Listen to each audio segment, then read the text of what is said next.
ese cuerpo parado, ¿sí? Porque para ustedes hay un movimiento, ¿no? Pero esta energía es relativa.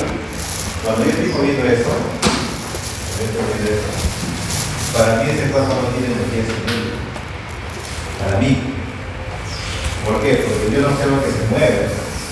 Ustedes observan que se mueve, yo no. Si yo lo miro, no se mueve. Porque yo me estoy moviendo a la misma velocidad que es. Entonces, con eso quiero destacar algo. La energía cinética es relativa. Depende del observador. Usted lo observa de una manera, yo lo observo de otra manera. Yo y este cuerpo nos estamos moviendo a la misma velocidad. Para mí, como observador, ese cuerpo, cuando lo movía, ese cuerpo no tenía energía cinética. Para ustedes, sí. Entonces, ¿es cierto que la energía cinética tiene que ver con el movimiento, con la velocidad? Sí, pero también tiene que ver, tenemos que plantearlo como una energía relativa al observador, relativa a un plano de referencia. Siempre va ligado a una referencia. Igual pasa con la energía potencial.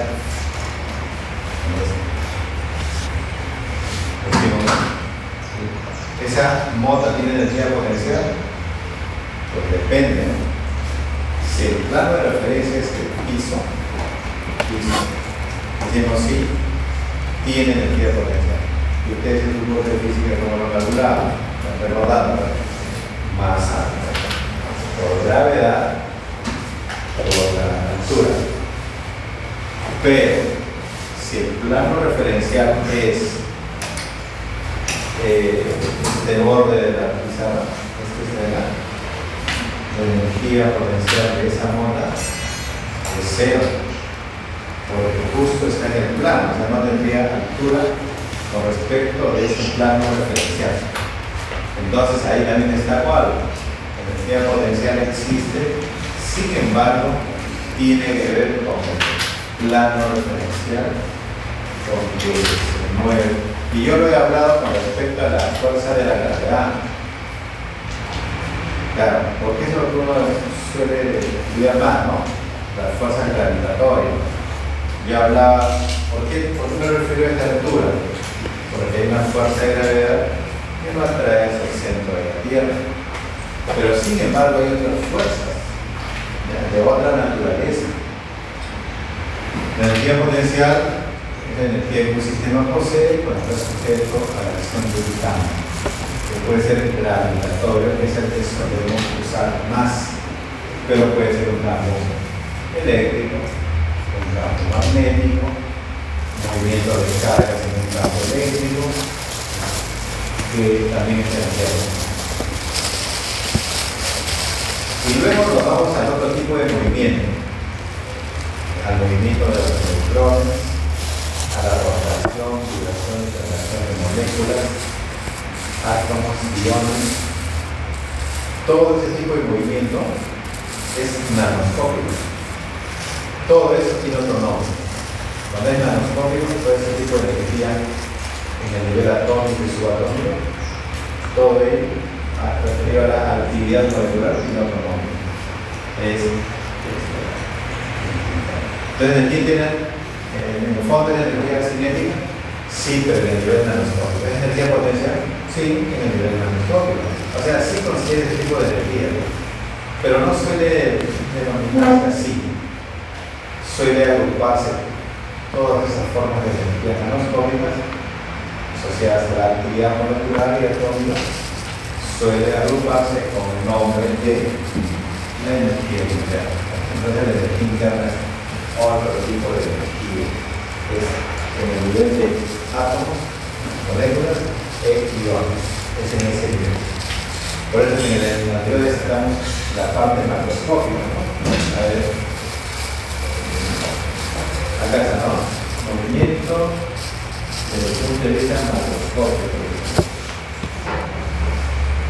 Entonces, esas son las energías que un sistema puede poseer, o sea, tener energía que les pertenece a ellos, a los sistemas. Entonces, ahora diferenciemos. Y Ahora vamos a hablar del calor de trabajo. El calor de trabajo son otras formas de energía. Son formas de energía que entran a los sistemas. Formas de energía que entran a los sistemas y que salen de los sistemas. Es diferente. A ver, pero vamos a hablar de esta. Entonces, ¿todo sistema puede tener esto? Sí, puede tener uno u otro, los tres, sí puede tener. Una mota tiene átomos, moléculas, iones, seguramente tiene. ¿Eso se mueve, tiene actividad molecular? Sí. Sí, eso se está siguiendo. Y de hecho, si lo vemos con respecto a un observador fuera de la Tierra, no se mueve, porque la Tierra se mueve. Y si lo vemos con respecto a un campo gravitatorio, esto tiene energía potencial. O sea, todos los sistemas tienen estas energías, un tipo de energía. Pero a ello lo vamos a agrupar con la letra E. A la energía que los sistemas poseen, le ponemos la letra E. En algunos libros le ponemos la letra, no importa, no es simbología. Entonces, ¿qué es la E? Bueno, matemáticamente sería U, energía interna, más energía cinética, más energía potencial.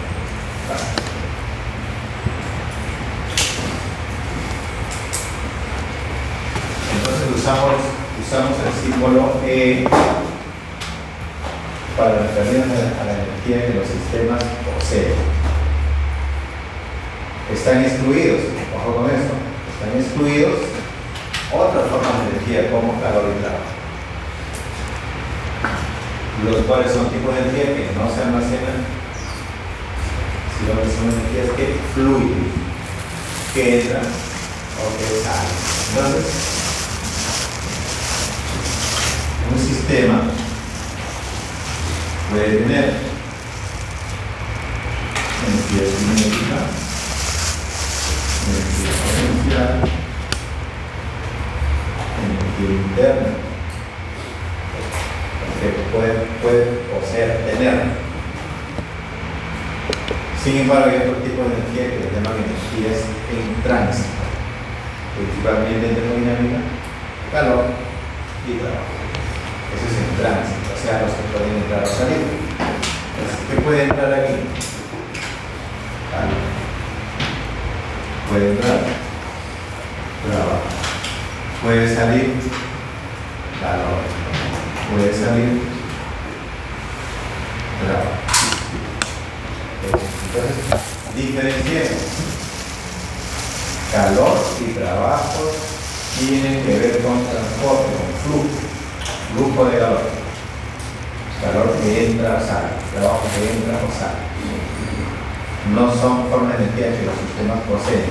Jamás se debe decir, este sistema posee 5 joules de calor. Eso no. Este sistema posee 20 joules de trabajo. No. Eso no está bien. Pero sí puede decir, este sistema tiene 20 joules de energía, tiene 50 joules de energía cinética, tiene 80 joules de energía potencial. Eso sí. Entonces, otro detalle, la energía de un sistema no se puede determinar. No se puede determinar. O sea, tiene, pero no se puede determinar con exactitud, porque ustedes que, bueno, tienen estudiado química pero desde un primer ciclo, ¿no? Siempre han hablado de átomos, de moléculas o iones, y reconocemos que tienen un movimiento de traslación, rotación, vibración, pero ese movimiento, ¿cómo se traduce en un número, en joule?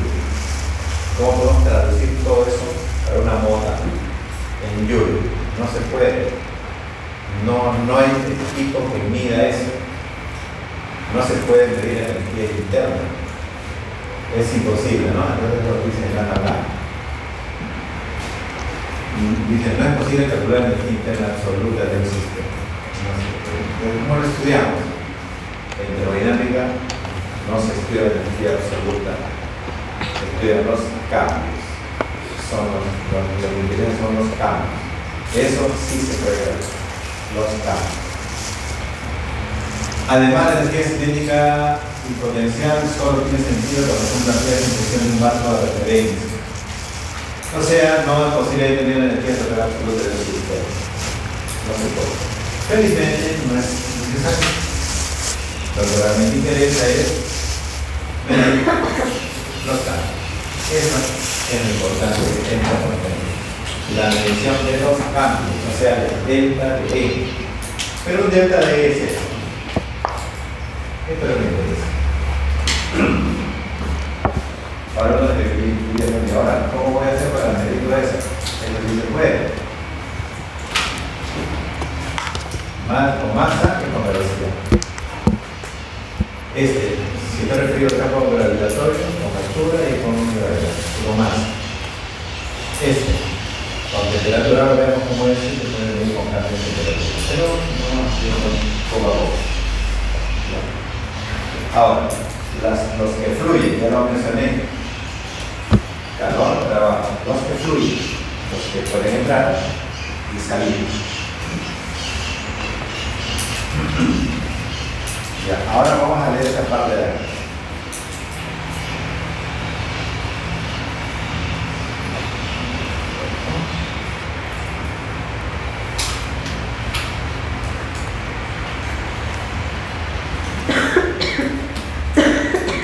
¿Qué ocurre cuando un sistema gana calor?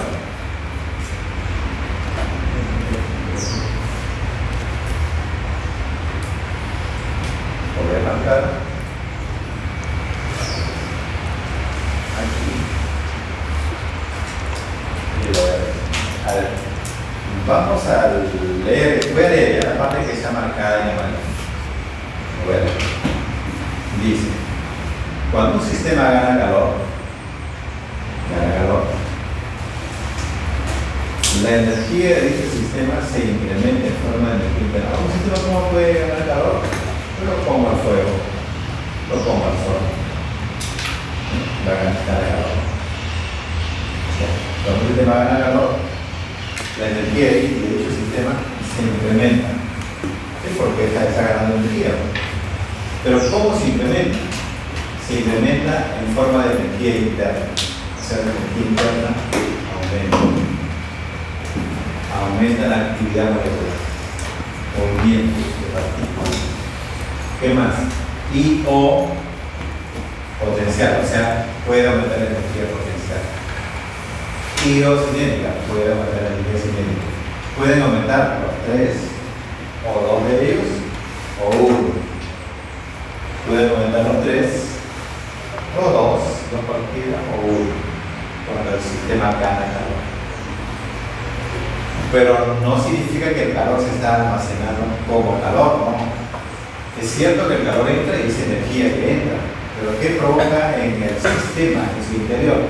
Provoca cambios de energía interna, energía cinética, energía potencial. O cambian los tres, o cambian dos de ellos, o cambia uno de ellos, obligatoriamente. Eso provoca el ingreso de calor a un sistema. De la misma forma, cuando un sistema pierde calor hacia el entorno, la energía de dicho sistema disminuye, porque está perdiendo calor. Es decir, disminuye su energía interna, o disminuye su energía potencial, o disminuye su energía cinética, o disminuye los tres, o dos, o uno de ellos. Eso provoca la pérdida de calor. Exactamente lo que ocurre con calor, exactamente con trabajo también. ¿Qué pasa con un sistema cuando gana trabajo? Cambian los tres, o cambian dos, o cambia uno. Aumenta. ¿Qué pasa con un sistema cuando pierde trabajo? Pues disminuyen los tres, o disminuyen dos, o disminuye uno. Cuando digo pierde trabajo, no está mal dicho. Muchas veces dicen fluye trabajo hacia el exterior. Normalmente se dice que el sistema hace trabajo hacia el entorno, pero eso responde lo mismo. Entonces, para nuestros fines,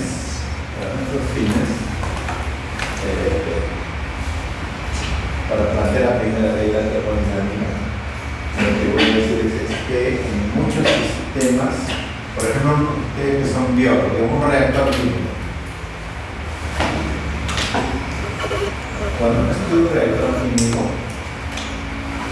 pues, adelante.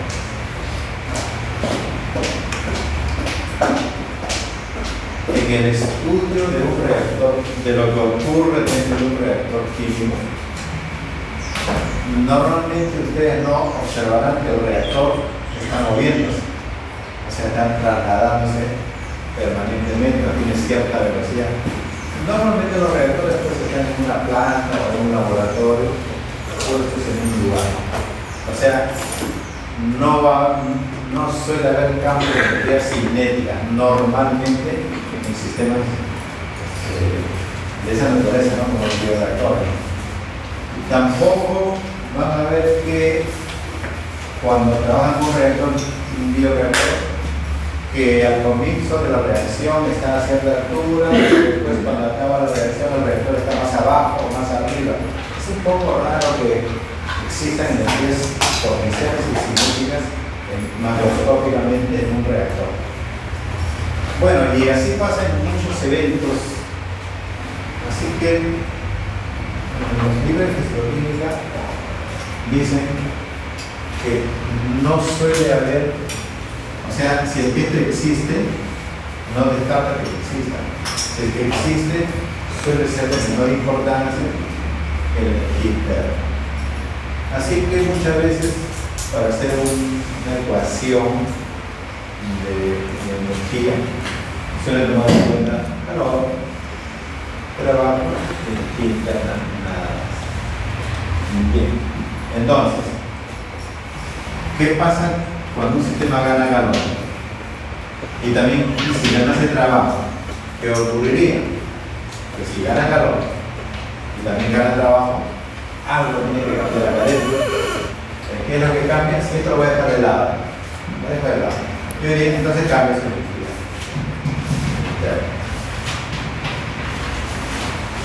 Y el delta significa cambio. A esto de acá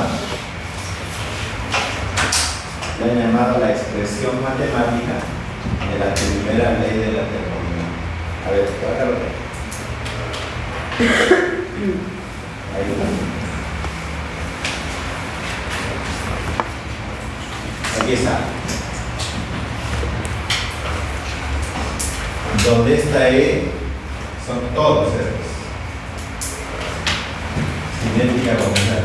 Pero si despreciamos la cinética potencial, nos quedamos solamente con la energía interna. Y por eso es lo que escrito en la pizarra, en la que usaremos en el curso. Y dicho sea de paso, lo van a encontrar en todos los libros de fisicoquímica básica. Todos usan esto. Nosotros también lo vamos a usar con la salvedad siguiente. Hay una salvedad. ¿Cuál es? Hay más formas de energía, pero esas no van a ser estudiadas, digamos, plenamente en el curso, porque tenemos un sílabo de esta forma. Hay otra forma de energía. Por ejemplo, que a un sistema ingrese más, que salga más. Eso introduce otra forma de energía. Una energía relacionada con el flujo de materia hacia el interior de los sistemas. Hay otra forma de energía, que dentro del sistema ocurre reacción química. Todo ello configura la primera ley de una manera más general. En el curso de fenómenos de referencia se estudia la primera ley de una manera más general. En el primer curso, que es este fisicoquímico 1, se estudia de manera más particular, que está en la expresión de la primera ley de la termodinámica en un sistema cerrado. O sea que no intercambia más, no entra masa, no sale más. Entonces, es una primera ley solo para el sistema cerrado y es lo que está planteado en nuestro sílabo. También les comento que en los libros de fisiología también. Pero hay una ley, o sea, hay una expresión matemática más amplia, más grande, que tiene que ver con la entrada y salida de masa, tiene que ver con las reacciones químicas que puedan suceder dentro del sistema, etc. ¿no? Ya eso se hace en otro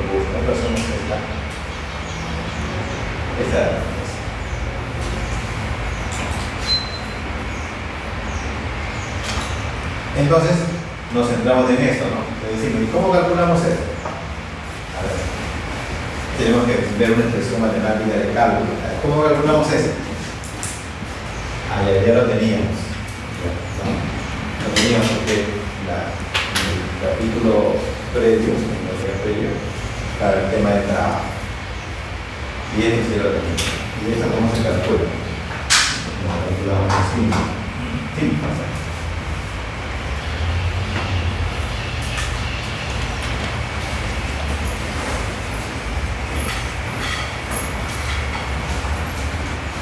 Externa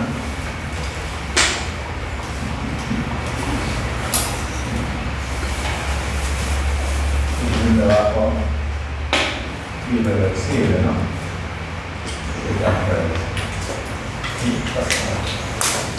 Sí, tenemos forma de cálculo para el trabajo y para calor y para delta ahí no nos falta, ¿no? O calcular. Pero claro, siempre es bueno comentar respecto a algún conocimiento previo. ¿Cuántas veces han usado esta fórmula?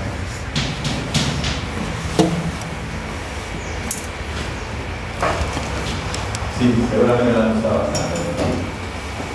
Masa por calor específico, por cambio de temperatura, ¿no? ¿Sí? Nosotros vamos a usarlo sí cuando sea conveniente, pero en realidad esto no tiene por qué ser así, porque ¿qué está diciendo? Que está, o sea, que hay que mirarlo con cuidado. Yo sé que lo uso, pero hay que mirarlo con cuidado. ¿Qué cosa tiene que decir eso? Que el calor que gana un cuerpo se mide, se calcula multiplicando su masa, el calor específico y el cambio de temperatura que sufre. Yo le pregunto, el calor, un cuerpo no puede ganar calor cuando gana trabajo. Por ejemplo, si le pongo un agitador de alta velocidad y hago que el agua se mueva a alta velocidad, no se calienta un poco, aumento de temperatura, es decir, ganó calor. Pero ganó calor ¿por qué? ¿Cuál fue la razón de que haya ganado calor? ¿A qué es igual el calor? Ese calor va a ser igual al trabajo de ingreso. O sea, el calor no solamente tiene que ver con cambio de temperatura, sino con el trabajo que puede haber ingresado al sistema. Entonces, hay que tener todo el contexto. Si vamos a ver una ecuación parecida a esta, sí vamos a ver. Pero vayamos en el juego, ¿no? Porque tenemos que ver la primera ley que es totalmente integrada. Entonces, primero, decíamos conceptualmente la energía interna, conceptualmente es energía de la actividad molecular. Nosotros usamos a veces incluir la palabra actividad molecular para referirnos a todos los nanoscopios. Yo creo que el término, si queremos ser precisos, sería actividad atómica, actividad molecular, actividad iónica. Los tres tendría que ser, ¿no? Pero muchas veces decimos molecular, queriendo referirnos a los tres. O sea, toda esa actividad, toda esa energía en ese nivel se llama energía interna. Y entonces, ¿de qué depende? Pues depende de dos variables. Energía interna, de la temperatura y del volumen. Depende de eso. Y si depende de lo que usamos la matemática y decimos el diferencial de la energía interna es igual a más eso. Esa es la expresión de un diferencial, ¿no? La expresión matemática de un diferencial es la que es libre. Eso lo habrán hecho en algún curso sobre un cálculo diferencial, digamos. Es una expresión, ¿no? O sea, significa derivada parcial de la energía interna con respecto a la temperatura al volumen no está. ¿No? Igual acá, ¿no? Cada uno tiene su expresión, ¿no? Ahora, físicamente, ¿qué mide? Mide cómo cambia la energía interna cuando la temperatura varía, manteniendo el volumen constante, ¿no? El volumen constante. O sea, las derivadas indican rapidez de cambio. Bueno, es una ecuación interesante, lo que fuera, de repente fea, no importa, pero ¿cómo se mide? En físico-química y en termodinámica tenemos que lograr que aquello que queremos medir o calcular esté en función de lo que nosotros poseemos como instrumento. ¿Qué instrumento poseemos en medición? ¿Podemos medir temperatura? Sí, termómetros. Presión, sí podemos, manómetro. ¿Podemos medir moles? Sí. Balanza, para que vean con los moles. ¿Podemos medir volúmenes? Sí, tienen que ver con espacios. Los espacios se pueden cuantificar. ¿Podemos medir densidad? Sí se puede medir, porque es la masa y el volumen. Viscosidad, hay equipos de medición de viscosidad. Energía interna no se puede. Informa de la actividad molecular. Entonces, el reto es expresar eso en función de lo que se pueda medir. Eso. Entonces, ¿qué es lo que hacemos? A ver, vamos a definir la capacidad calorífica. La capacidad calorífica de una sustancia es la cantidad infinitesimal de calor necesaria para llegar a la temperatura de una cantidad infinitesimal. Nosotros, en física, suele definirlo de esta manera. Algo así como eso. Dice, cantidad de calor para elevar su temperatura en 1 grado, así lo define. Siempre en física le sale 1 grado.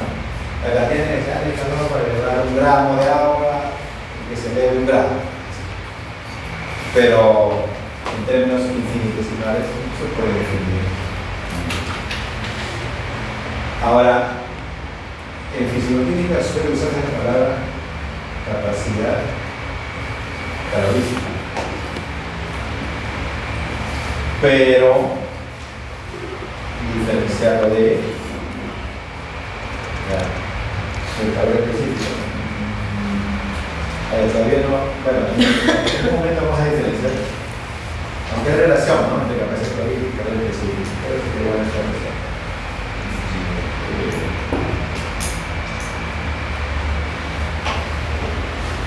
Plantear es algo que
Lo que estoy dibujando es un pistón, un émbolo, que contiene un mol de oxígeno gaseoso en ambos casos y que gana calor.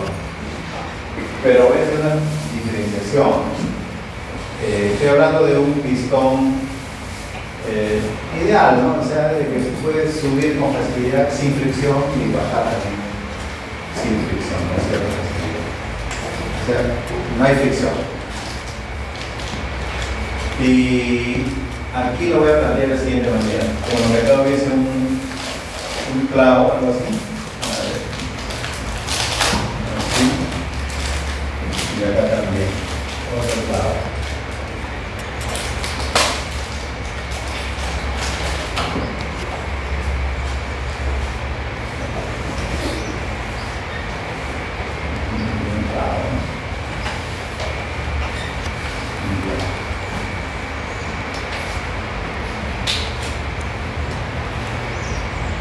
Y bueno, y acá planteo la siguiente pregunta, ¿no? ¿Dónde debe ganar más cantidad de calor para elevar? O en un caso de repente para elevar 1 grado la temperatura de los cielos.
La respuesta podría ser que da igual, no importa, en este caso, total es oxígeno, es un mol, nivel de grado, entonces podríamos decir, la cantidad de grado tiene que ser la misma para que pueda elevar el grado. Puede ser la respuesta, ¿no?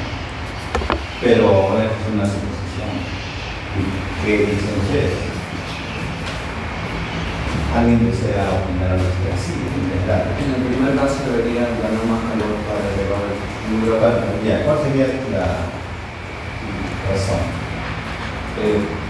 Como en el primero no hay fricción, al elevar la temperatura, la molécula chocaría más, pero así como choca más, disminuiría también, aumentaría la presión, pero disminuiría, porque como se puede mover el émbolo, ahí habría como una contraparte y se necesitaría más temperatura. En cambio, en el segundo caso, al elevar la temperatura, como el émbolo no se puede mover, las fuerzas intermoleculares chocarían. Las moléculas chocarían más, aumentar la fuerza intermolecular, la presión, por lo tanto se necesitaría más temperatura. Cuando tú dices acá que no se puede mover el émbolo, creo que estás señalando eso, ¿no? Claro, el volumen sería constante. Ya, y acá ¿qué es constante? O nada. Eso de volumen constante quizás lo quiero ver así, de que al inicio del proceso y al final, el volumen no cambia, es el mismo. Acá ¿qué podríamos decir? Que tiene mayor energía cinética por la cantidad de movimiento que tiene, por el espacio que tiene. La presión es constante. ¿Podríamos decir que la presión es constante? Por un tiempo más. Ya, ok. Esa parte sí está bien, pero con una aclaración. Voy a poner presión constante, pero aclarando que significa lo siguiente. Significa que al inicio del proceso tienes una presión y cuando termina el proceso la presión es la misma. A eso se refiere. Porque si hay cambios, ¿no? Cuando empieza a calentar hay cambios. ¿Por qué? Porque empiezan a moverse más en partículas, empiezan a empujar más. Pero el volumen empieza a aumentar. Y la presión se va regulando. Y entonces, cuando el proceso termina, la presión final es igual que la presión inicial. Eso sí. Entonces podemos decir que es la presión. Claro. Pero luego, su mayor condición que acá se requiere más calor para elevar un grado. Mencionaste que tiene que ver con que tenemos el cerebro, pero algo creo que está faltando para completar. Sí. Podría ser que se relaciona que, bueno, como mi compañero comentó, hay un cambio de volumen, sí. Pero al mismo tiempo creo que para las mismas condiciones en ambas y para la misma cantidad de calor, en el caso en el que tiene el mono sujeto, tendría mayor energía cinética. Entonces sería como que más fácil de igualar el calor. Al contrario del otro, no, tendría menor energía cinética. Y en el otro tendría mayor energía cinética por la cantidad de los choques intermoleculares. A ver, eso creo que es discutible, porque si hablan de que la energía cinética sería diferente en ambos casos, pero si ambos aumentan un grado. Obviamente estoy diciendo que ambos también tienen la misma temperatura inicial, ¿no? Vamos a poner acá pues esto. En el caso de la fórmula, por ejemplo, la variación de energía es igual al calor, ¿no? Básicamente calor y trabajo. Para el mismo calor, al tener la variación de energía, si uno tiene mayor energía cinética que otro, entonces uno necesitaría más calor que el otro para poder igualar. Ok, vamos a un poco ver eso. Si ambos están a 20 y la pregunta es ¿cuál requiere más calor para elevar un grado la temperatura del oxígeno? O sea, ambos van a llegar a 21, de 20 se van a elevar a 21. Cuando ambos estén a 21, ¿tendrán la misma energía cinética? Sí, ¿no? Claro, porque es la misma masa. No, es la misma masa, está a la misma temperatura y la temperatura es una medida de energía cinética. Entonces, hay algo que quizás falta ver ahí. Sí hablaban del cambio de volumen, pero ese cambio de volumen no lo relaciona con eso. Que realiza trabajo, exacto. Acá hay trabajo que se realiza. Esa cantidad de calor ganado, ¿en qué se utiliza? Ya dijeron uno, en hacer trabajo. ¿Y en qué más se utiliza? En aumentar la energía cinética. ¿Sí? En aumentar la energía cinética. O sea que este calor se va a distribuir para varias cosas, ¿no? Para separar más las moléculas, para darle movimiento a las moléculas, para hacer trabajo hacia el entorno. Se utilizan para varias cosas. ¿Y ese calor en qué se utiliza? Solamente proveerle una mayor energía cinética. Conclusión: ¿dónde se requiere más calor para llevar un grado? Con el 1,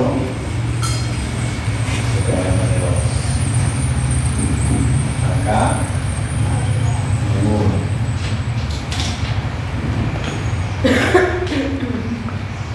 No, si no lo han anotado, lo importante es que quede la idea, además creo que está en alguna de las partes explicadas. ¿Sí? Pero ahora vamos al tema que estudiaron en su curso de física. ¿Qué significa, por ejemplo, en el agua?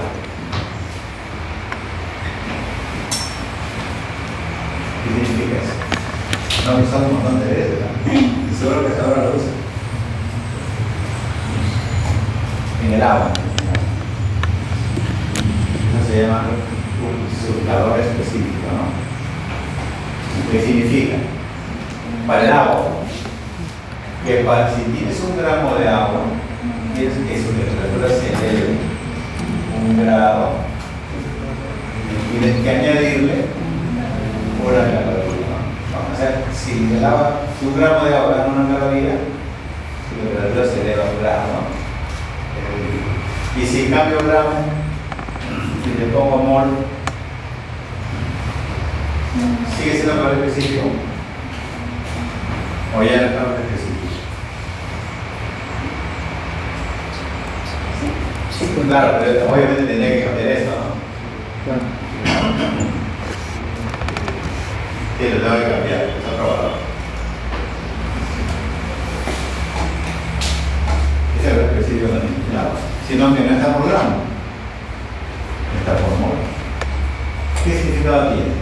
Si tienes 1 mol de agua, o sea, 18 gramos, y quieres elevarle su temperatura a 1 grado, necesitas que esa agua gane 18 calorías.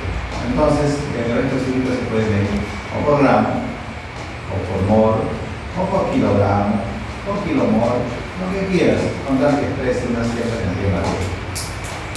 Y también puede ser en calorías, en joule o en otra forma de ya. Entonces, acá tienes 1 mol. 1 mol. Entonces se eleva a 1 grado. Pero la cantidad de calores no queda es diferente. ¿Qué opinan?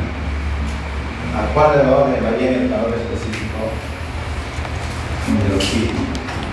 ¿Al que está asociado con esa cantidad de calor en nada? Porque está hablando de 1 mol y elevar 1 grado. Entonces esa cantidad de calor que se gana es un calor específico. Este es un calor específico. También sería ese, ¿no? No se todo vale. O los signos de datos calores específicos. Ustedes me han aprendido que hay uno solo, ¿no?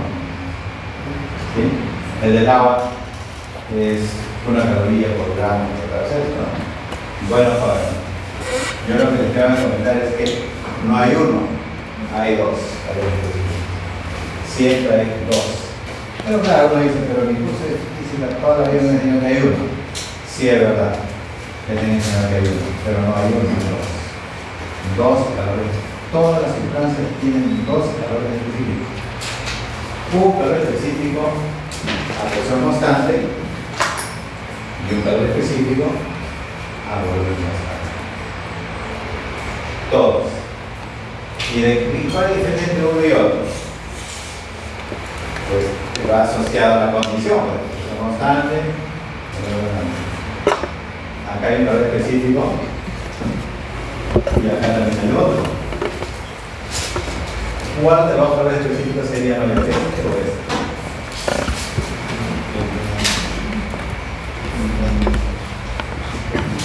Físicamente, ¿en cuál de los casos se requiere más calor para elevar 1 grado de temperatura? El primero. Ok, este es mayor. Este le llaman CP, este le llaman CP. Todas las sustancias tienen CP y CB, todas. Y CP siempre es mayor que CB.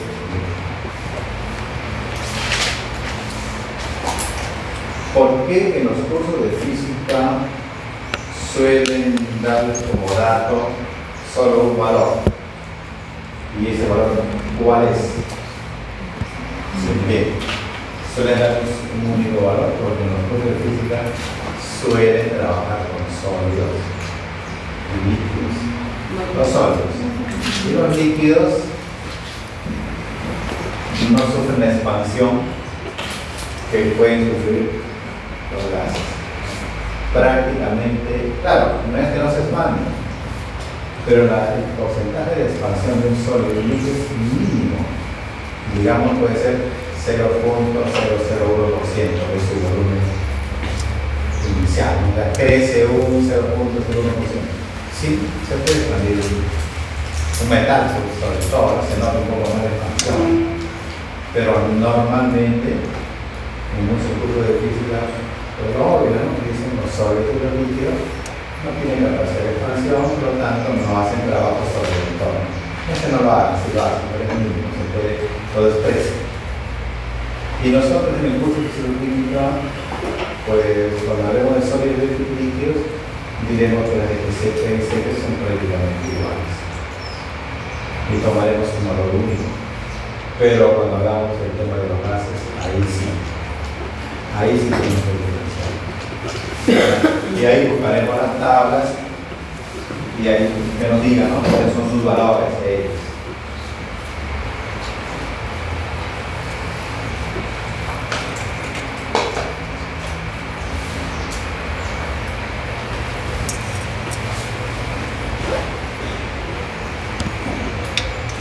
Entonces, tenemos la primera ley, ¿no? A ver, aquí está la primera ley. Vamos a ver lo que va a ver.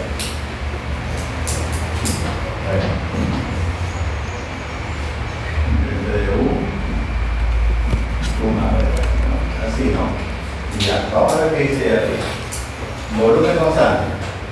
Si el volumen es constante, esto de acá, como tiene que ver con eso, ¿no? Volumen constante lo hace cero. El trabajo lo hace cero. Hace cero, entonces solo te queda esa parte, ¿no? Porque está cero, ¿no? Si el volumen es constante. Entonces esto es lo que he puesto ahí.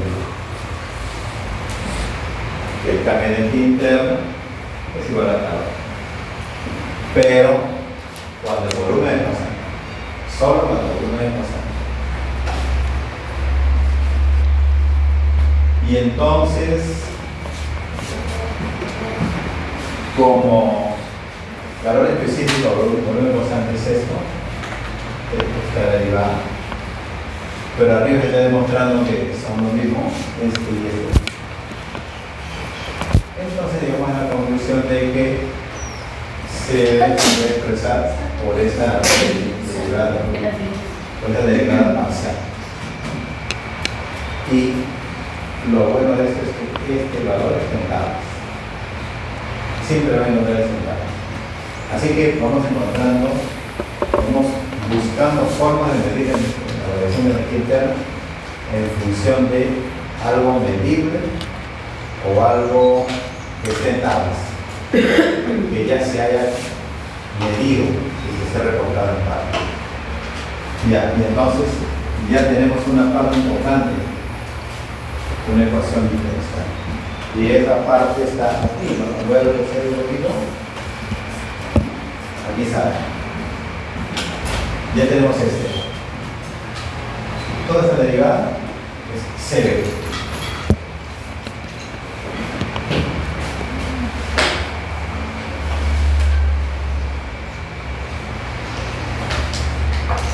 Ahora, ¿qué pasa a presión constante? Si la presión es constante, todo este trabajo se convierte en menos P, ¿cierto? Cuando la presión es constante, ¿no? Así, ¿no? Y eso está anotado ahí, ahí arriba, ¿no? Menos P por radio. Esa es la presión constante. ¿Y cómo quedaría la primera ley? Aquí está la primera ley. Primera ley. Variación de energía interna, calor, presión constante, más.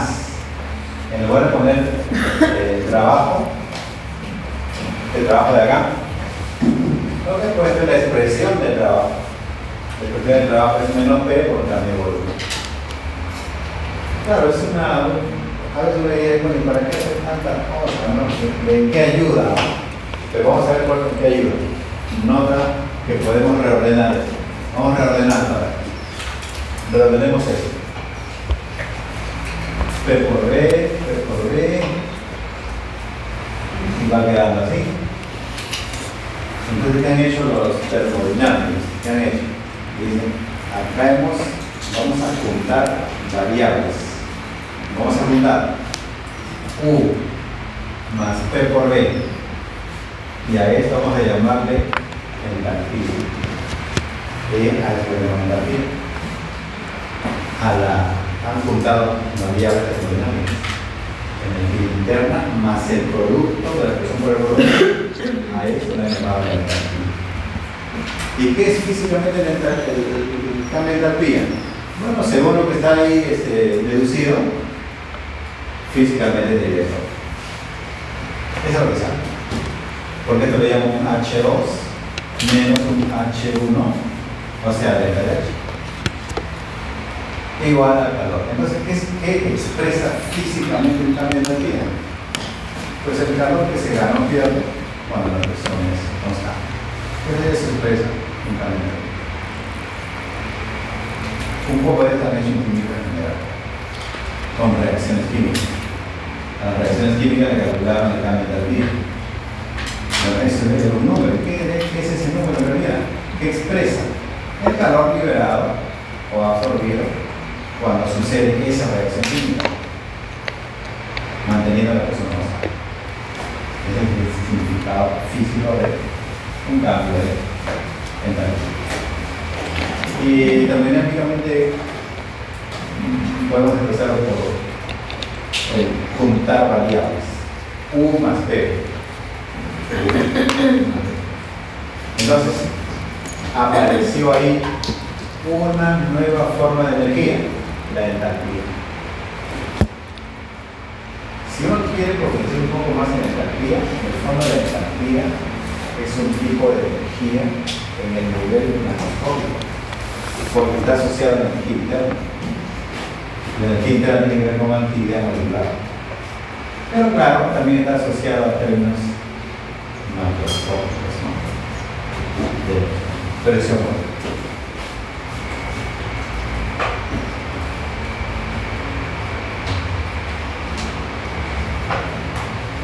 Por lo tanto, ya como que tenemos un CP expresado en función de derivadas parciales.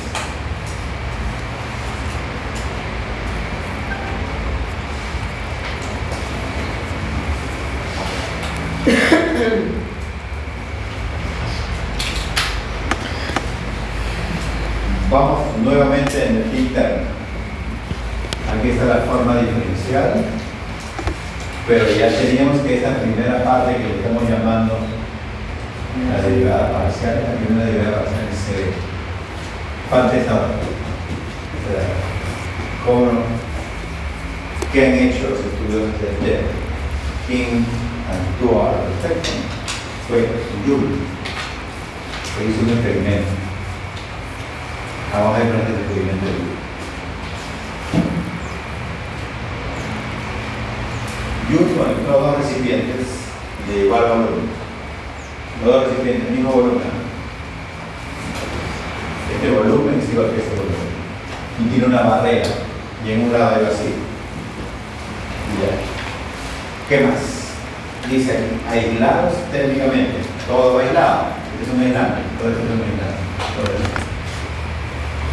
Todo el sistema en conjunto está aislado. Dice, uno de ellos colocó un gas. Aquí colocó un gas.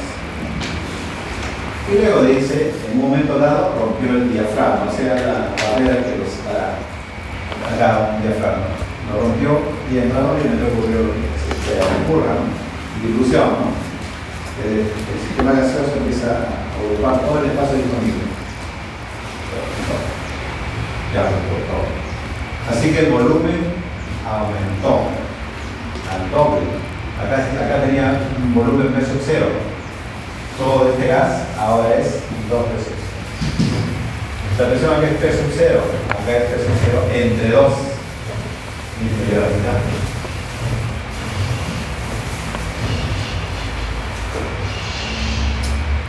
Pero ¿qué encontró Joule? Halló que la temperatura medida antes y después de la expansión gaseosa no cambió sustancialmente. Él encontró que la temperatura no cambió. Conclusiones que sacó. A ver. Si el sistema está aislado, entonces no hay nada. Si el sistema está aislado, no entra calor ni sale. Q igual a 0. El trabajo es nulo. ¿Por qué es nulo? ¿Acaso no había expansión? Sí, había expansión. Pero, ¿cuál es la presión de oposición? Presión que se opone al movimiento de gas. Vacío. O sea, esta presión es 0. El trabajo no hay. Entonces el trabajo Q igual a 0, el trabajo igual a 0. Ahora se fue al primer principio, Joule, se fue al primer principio de la termodinámica que dijo. Esto es 0. Esto es 0. 0 más 0, 0. Entonces, ¿qué dijo? Cambio de energía interna, 0. Según su experimento, ese sistema no cambió su energía interna. Entonces, ¿la presión cambió? Sí. ¿El volumen cambió? También. Pero la energía interna no lo hizo. Concluyó que la energía interna no depende ni de P ni de B. No queda más opción, solo depende de P. Hay 3 variables que están relacionadas en el estado. P, B, T. P, B, T. Esas 3. Si no depende de la presión ni del volumen, solo te queda una opción. Solo depende de la temperatura. Joule, en su experimento, demostró que la energía interna solo depende de la temperatura. Entonces uno va aquí. Aquí, ¿qué dice? Variación de energía interna con respecto de volumen tiene que ser 0. Porque solo depende de la temperatura. Y acá esta T significa temperatura constante. Entonces, yo estaba demostrando en su época, antes de 1900, estaba demostrando de que esta segunda expresión derivada parcial parece. Es lo que he demostrado. Sin embargo, para aquellas épocas, Joule trabajaba pues, con los equipos de medición que existían en ese momento.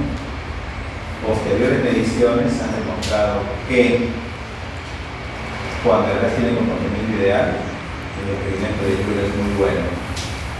Vale decir, que el gas es ideal, aceptamos el principio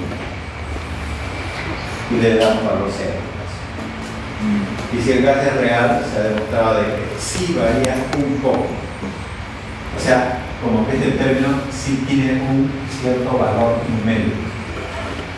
Pero, otra cosa que se ha demostrado es que si viene siendo el mismo valor numérico, su valor numérico suele ser muy pequeño frente a este valor acá.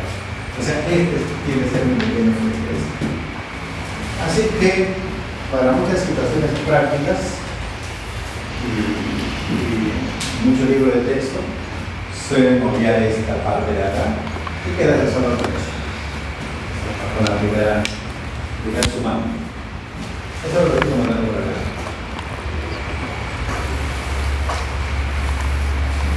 Aquí está.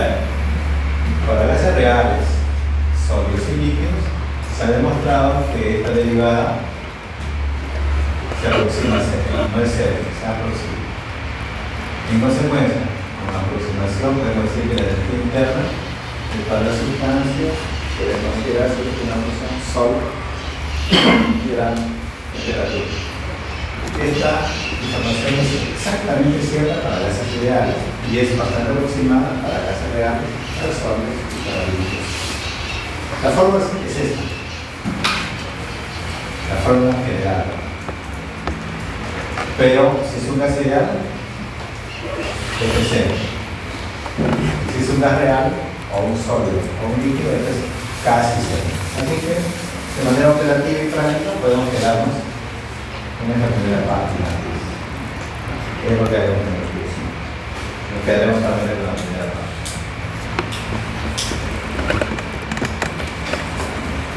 A ver, y en termodinámica, ya tenemos una ecuación, ¿no? Ya tenemos algo ya útil del PDU.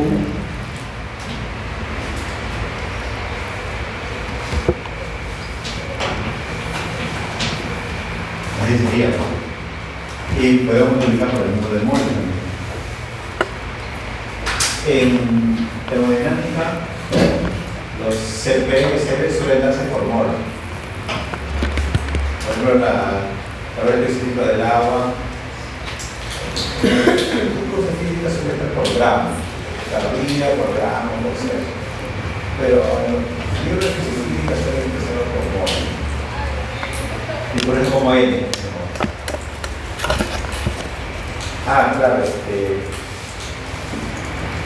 Claro, claro, aquí puede haber un cuestionamiento, ¿no? Porque acá no dice N, ¿no? No dice. Ya, eso aquí lo voy a comentar en un rato, ¿no? Porque lo estoy basando en la tabla. ¿Qué cosas? No le tengo que hacer con tablas. ¿Bien? ¿Cómo responden los autores tablas de C y de CP? Pero bueno, vayamos avanzando. Entalpía. Para la entalpía igual nos encontramos con dos derivadas parciales. Pero hace un rato ya se planteó esto. Así que nos quedamos con algo, digamos, más simple. Porque este CP lo encuentras en las tablas. No es necesario memorizar datos de esto. Siempre hay tablas, y se pueden usar tablas. CP en tablas. Falta esto. ¿Qué pasa con eso? Muchas veces esa parte igual esa parte muchas veces suele ser de un valor numérico mucho menor que este.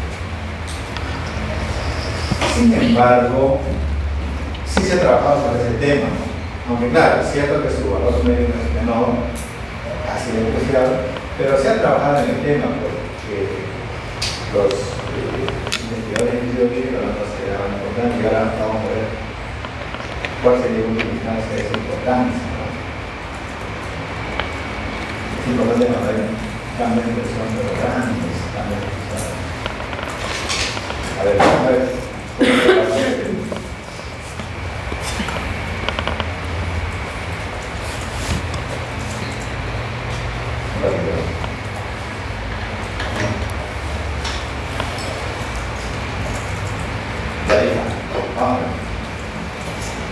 Ya tenemos la entalpía.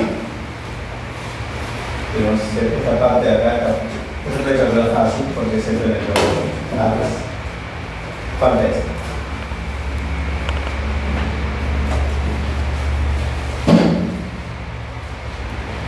Pero nota que se está planteando que la entalpía en función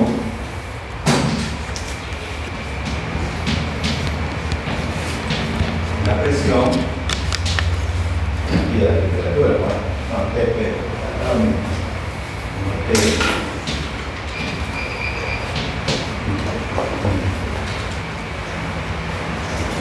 ahora voy a poner una ley o un principio del cálculo diferencial que es a ver, vamos a poner como que I es función de X y de C. Yo no sé si se acuerda en el cálculo diferencial de la regla de la cadena. Una vez más o menos, ¿no? Hay una regla. Esa regla está demostrada. Como no es un curso de matemáticas, no tengo por qué demostrarlo, pero se plantea de la siguiente manera. Se plantea así.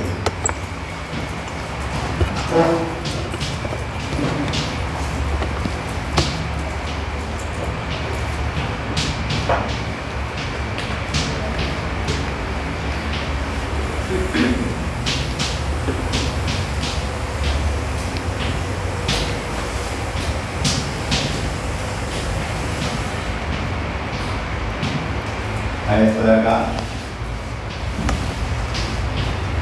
le llaman la regla de la carga.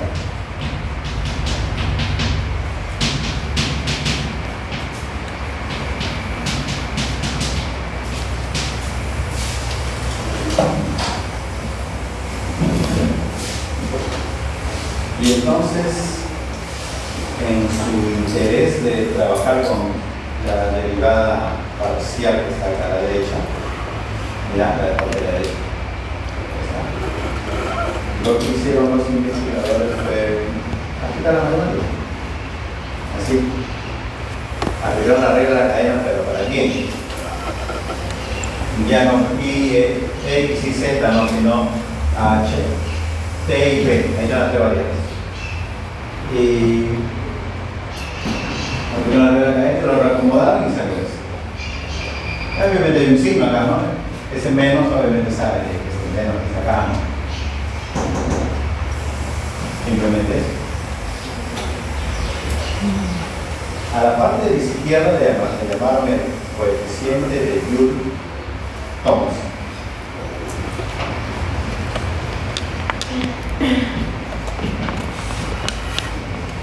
Bueno, en ese entonces ellos le llamaron un coeficiente. Luego, debido a la forma de ella, el coeficiente tiene el nombre de ellos, de Joule y de Thomson. Simbolizado con una letra del alfabeto griego. Luego el numerador, perdón, el denominador, ¿sí? Este denominador es CP. ¿Qué significa? Con capacidad calorífica. Y reordenando todo, queda eso.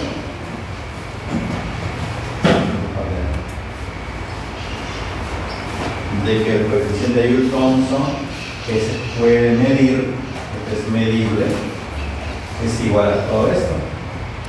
Dice P es en tablas, y este también es medible y también hay en tablas.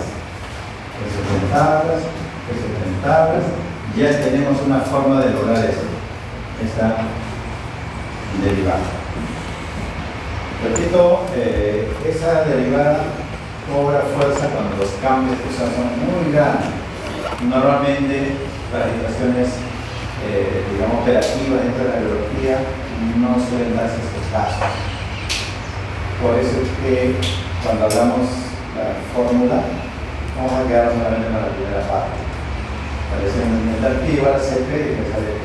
Y esa segunda parte normalmente no la tomaremos en cuenta. Pero no es que no exista, pero que sí.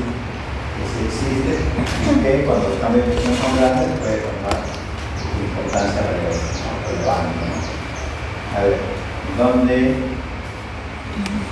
hay o hay tablas o hay gráficas? Aquí es una gráfica.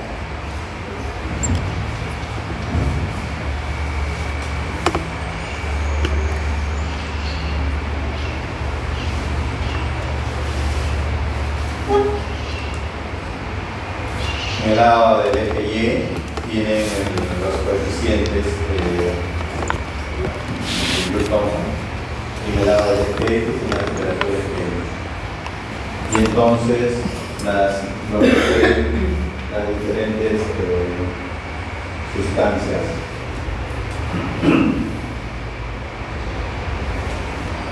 tienen algunos valores. Uno podría más o menos leer ahí, ¿no? En todo caso, buscar tablas para encontrar valores de ejercicio. ¿Cómo se puede usar? A ver acá. No.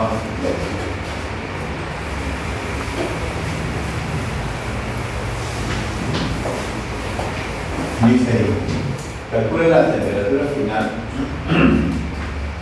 del dióxido de carbono a 20 atmósferas. Me voy a poner en el presión 1.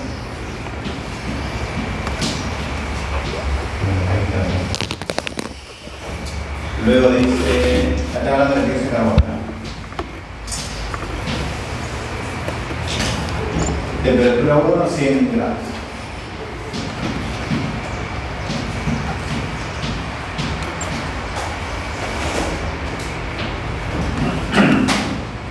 Dice, cuando se le impulsa a través de un orificio muy pequeño hasta alcanzar la presión de una atmósfera.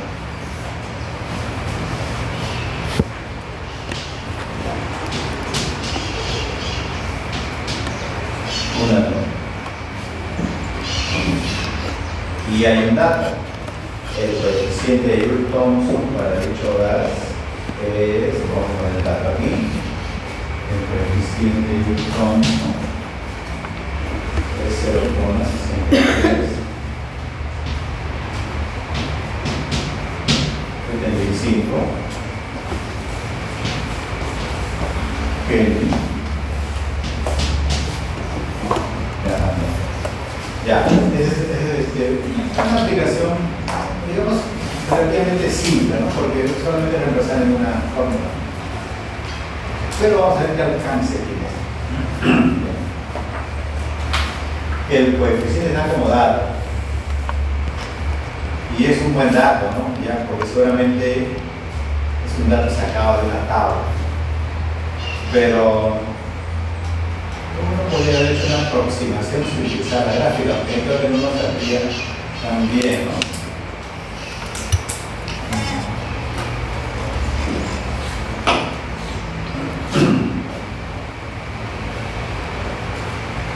A ver, ¿cómo sería si lo vamos a la gráfica? 100 Celsius, o sea, 373 Kelvin.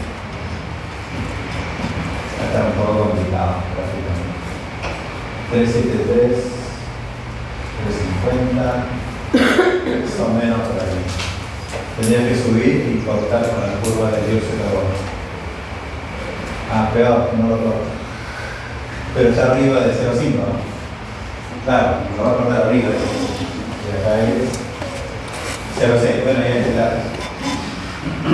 No, tenemos el dato que usamos, pero lo que quiere decir es que también se pueden ver en gráficas, pero gráficas más completas que esta, ¿no?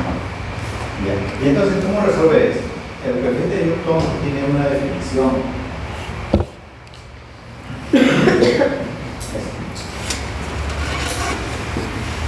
Entonces hacemos lo siguiente. Es posible hacer una aproximación así. En lugar de poner diferencia, ponemos delta. Ya, esto vamos a hacer. Y volvemos al enunciado. Así es. Con una solución aproximada. Y lo reemplazamos. Para reemplazar. Esto vale 0,63 Kelvin atmósfera.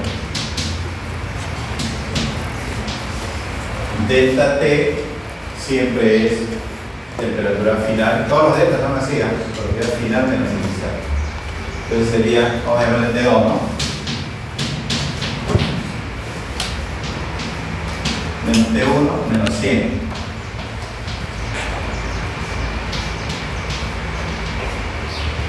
Y abajo viene delta de P, la expresión final es 1, expresión inicial es 20.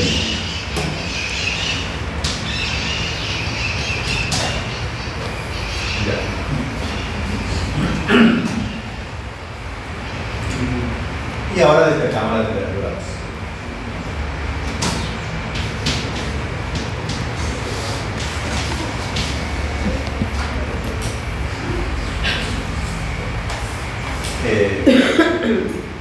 ¿Consideran que hay incongruencia de unidades?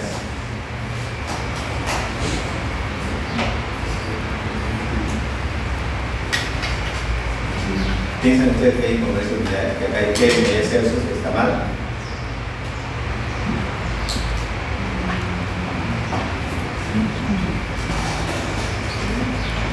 Para que no les quede ninguna duda, siempre que hablan de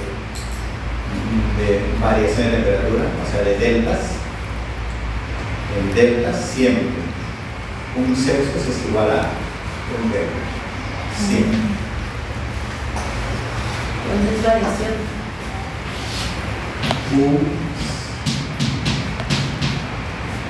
Esto es cierto cuando hablan de variaciones de temperatura. Esto de acá.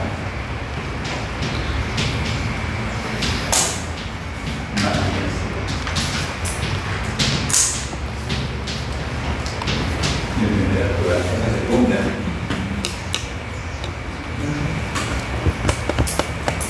Estamos a 20 grados. Nos vamos a 31 grados. Es como ir desde 293 Kelvin a 294 Kelvin, ¿no es cierto? Lo mismo, ¿no? Entonces, ¿cuál es el delta acá? 1 grado, y acá 1 Kelvin. Es lo mismo, entonces. Siempre que hablen de variaciones, siempre se cumple eso. Por eso que no tengan ningún problema cuando lean datos en tablas de calor específico. Por ejemplo, 7 calorías por gramo por mol por Celsius. Esto es igual a esto. 7 calorías por mol por Kelvin. Es lo mismo, ¿eh? Porque está expresando variaciones de temperatura. Un Celsius igual a un Kelvin. Bien, un favor, me ayudan acá, por favor, ver ese cálculo y cómo es que lo podemos interpretar.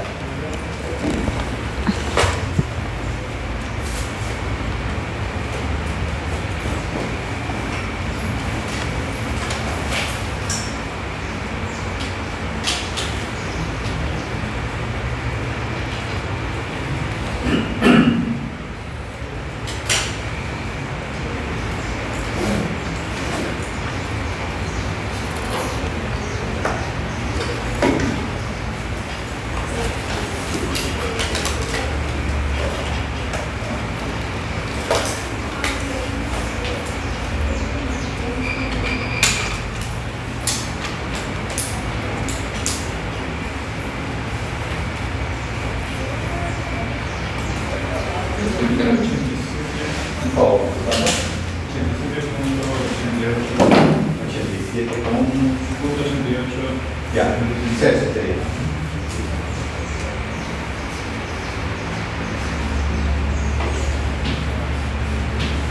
Vamos a poner 9. A ver, noten lo siguiente. La temperatura del dióxido de carbono ha cambiado desde 100, este es más o menos 12 grados. 12. Pero, si la presión, dice si acá por ejemplo 100 atmósferas, esto habría descendido pues, por lo menos 60 grados de disminución de la temperatura. Como se estaba demostrando en Joule y Thomson, que cuando los gases se expanden a través de un orificio, los gases suelen cambiar notablemente su temperatura cuando el cambio de presión es notable. Suelen cambiar sus temperaturas. Esto de acá se puede observar cuando, a ver, tengo que buscar un caso del uso de desodorantes en aerosol. No sé si se habrán percatado ustedes que usan un desodorante en aerosol al costado de la válvula, o sea, cerca de la válvula, no sé si se notan que siempre es un poco frío, es decir, cuando usan la válvula de un aerosol. O los extintores de incendio de dióxido de carbono también provocan eso. Se forma como hielo cerca de la boquilla, la salida, porque provoca un enfriamiento. Todos los gases, cuando se expanden a través de un orificio pequeño, todos o se enfrían o se calientan. Todos. Salvo un caso muy especial en que ni se enfrían ni calientan, pero normalmente sí. El dióxido de carbono lo hace, enfría. Y este principio, el principio de Thomson, se utiliza en En las refrigeradoras.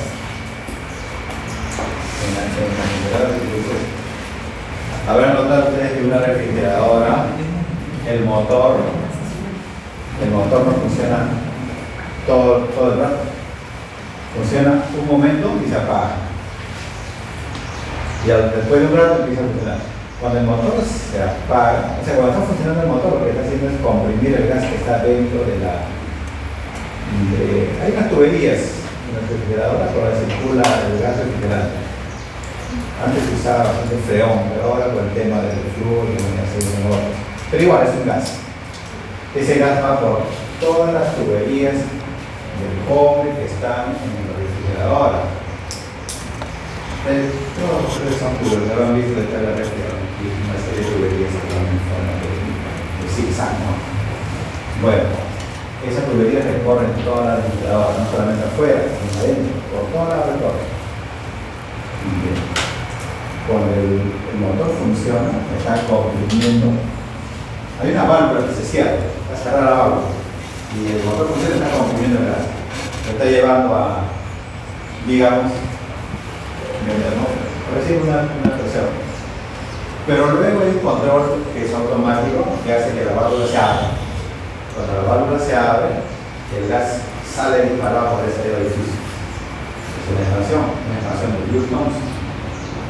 ¿Y qué es lo que provoca? Disminución de la temperatura. Por ejemplo, si ese gas está a 20 grados, temperatura ambiental, puede descender hasta menos 10 grados, puede descender 30 grados. Y entonces, esa parte de la tubería donde está la expansión, justo está en la parte del congelador. No hay que decir hasta menos 20, por lo menos. Por lo menos darle electricidad. Y entonces en contacto con los sedimentos, pues la retira cada hora de los sedimentos. Entonces, es un tema muy importante cuando hay cambios bruscos de presión, así tan notables, ¿no? De 50 grados de delta de P, 80 grados de delta de P. Entonces, es muy usado eso. Y quería comentarles que no todos los coeficientes son positivos. Hay valores negativos. Tercero, ¿qué pasaría si este fuese negativo? Si este hubiese sido negativo, este T2 habría sido superior a 100 grados. 102, o sea, la temperatura habría aumentado. Entonces la expansión no solamente provoca enfriamiento, también provoca la calor. ¿De qué depende? De su coeficiente de Joule-Thomson. Que sea positivo, provoca enfriamiento, aunque sea negativo, provoca calentamiento. Claro, habrá un punto en el que vale cero. El CO2. Uno que se puede notar el cero acá, en hidrógeno, en el acá cero. Si el coeficiente es cero, la expansión no provoca ni calentamiento ni enfriamiento. Pero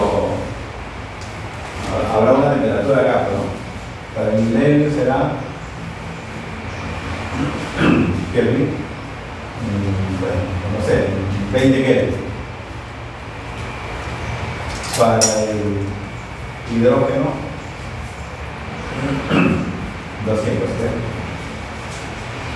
¿Qué pasa con 200 Kelvin?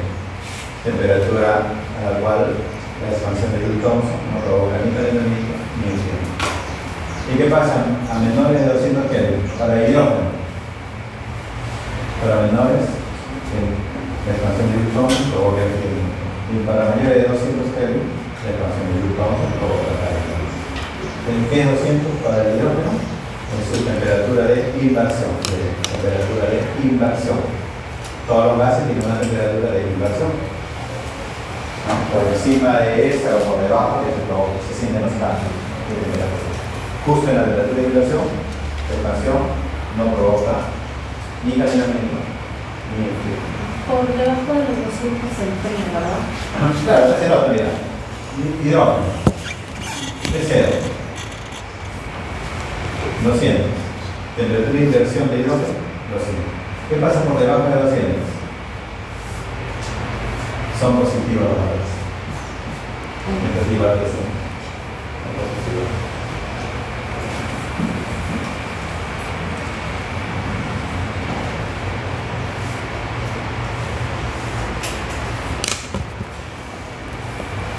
Y ya se ha hecho un estudio de CP y CB. O sea, aquí.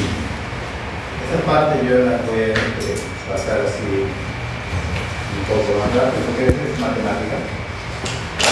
No digo que no sirva para la matemática, sino que ya ustedes pueden hacer una revisión de eso, porque son temas que entendemos que ya visto en sus cursos de matemáticas. Así que matemáticamente se puede recordar la relación entre esa que hizo. Y matemáticamente se puede llegar a esta relación. Eso es verdad. O sea, CP y CB sí están relacionados. Y eso lleva a lo siguiente. En las tablas de ciclolítica solo hay datos de CP, no hay datos de CB, porque no hace falta. Si conoces uno, ya conoces el otro, porque hay una relación inicial. Y esa ecuación la podemos aplicar. Por ejemplo, vamos a poner un gas ideal. Un gas ideal. Y vamos a aplicar esta.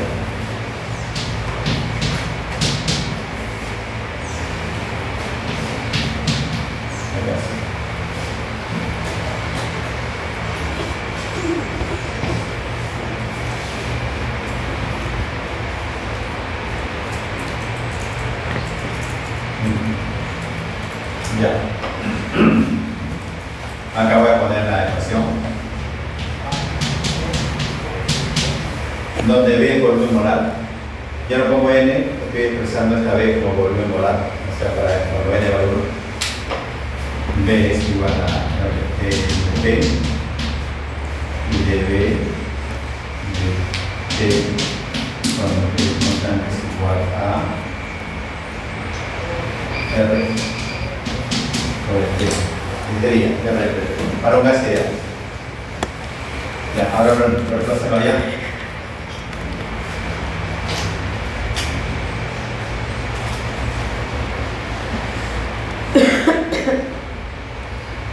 Se puede reemplazar, ¿no? A ver, reemplazando como me diría.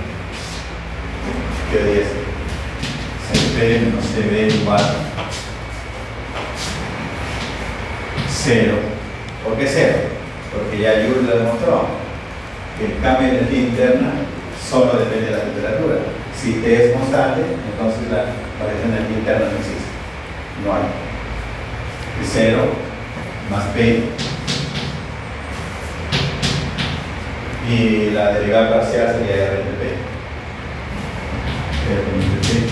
Y la conclusión es que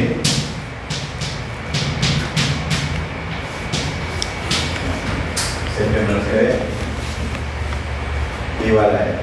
Entonces, en adelante, ¿qué es lo que vamos a hacer cuando se requiere usar valores de ellos, tablas? Hay un montón de tablas de CP. Por todo lado en internet encuentran en los libros, en los manuales de CB no resta.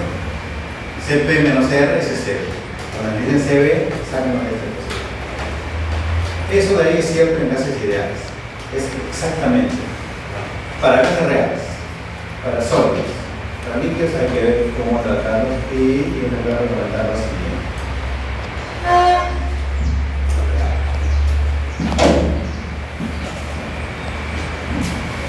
Ecuación exacta para un gas ideal y aproximada para gas real, pero usen para gas real también. Es muy aproximada y funciona bastante bien numéricamente. ¿Qué pasará en sólidos y en líquidos? En sólidos y en líquidos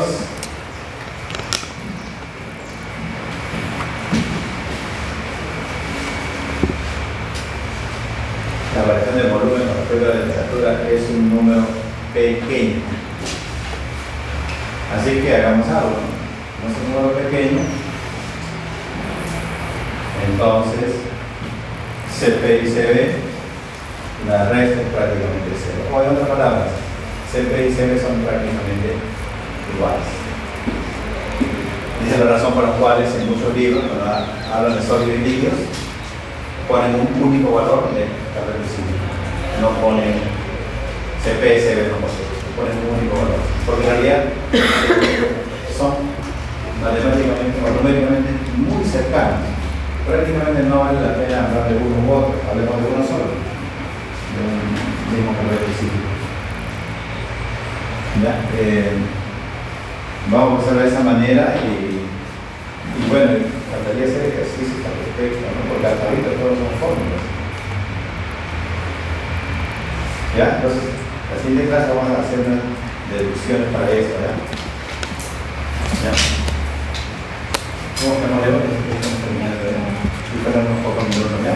Me espero un momento para enviarles sus pruebas. En la primera clase vamos a hacer esto. Deduzca fórmulas para trabajo, calor, de 4 propiedades. Pero para procesos térmicos o varios isotrópicos de variables. Entonces tienen 4 tipos de procesos y 4 variables. 4 por 4 es 16. Aquí van a salir 16 fórmulas. 16 fórmulas cuando es reversible. Si es irreversible, 16 más, no van a 32. Si el gas no es ideal, este Van der Waals, ya van a 32 más, no son 64. O sea, hay un montón de fórmulas, ¿no? Entonces, ¿qué es lo que vamos a hacer? Busquemos fórmulas y vayamos ordenándolas. Que se pueden usar, como decía, ¿no? No pueden usar en exámenes. Si creen conveniente, ¿no? Porque todo se puede decir. Ya, bien. Entonces, acá también hay una tarea que sea muy interesante.